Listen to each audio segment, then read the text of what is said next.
Hello, my name is Eileen Hernandez, and I will be doing my persuasive speech on how the death penalty should be revoked. In my audience, I have Graciela, Suredi, and Myra.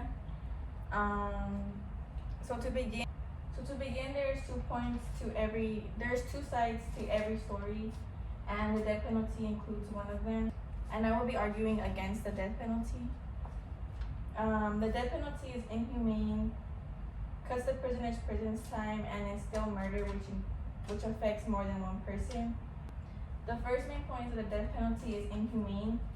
A basic human right is the right to life, and the death penalty takes that away. Even if the prisoner chooses the death penalty, it is still not right because they are content with the way of death and should live out their sentence in jail or the rest of their lives in jail. Point B is that it goes against the Constitution.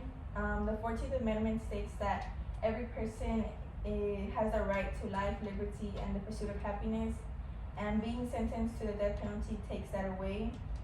Point C is that it's irreversible. The death penalty obviously leads to death, which is something that cannot be undone. Jail time instead of the death penalty is what prisoners deserve, as they are still human beings. My main point 2 is that it cuts prisoners' jail time. Getting sent to prison is the way of punishment for prisoners because of the way of living in jail. This is what prisoners deserve, being sent to jail to serve time, not death.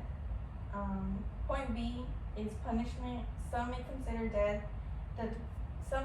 the death penalty the worst punishment, but it only ends suffering for prisoners, and prison or being sent to jail is a better punishment.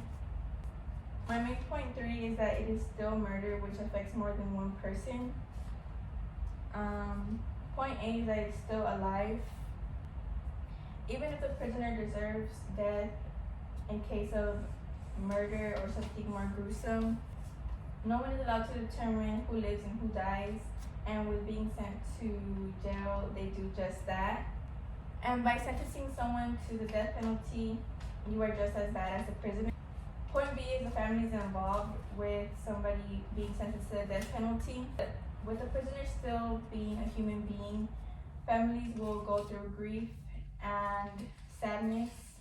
Having prisoners sent to jail instead of the death penalty will allow families to still visit the prisoners, give them a chance to still see their family member. In conclusion, the death penalty is inhumane, cuts the prisoner's prison time, and is still murder, which affects more than one person. The death penalty has been a controversial topic since it was made okay, but it is a law that should have never been passed.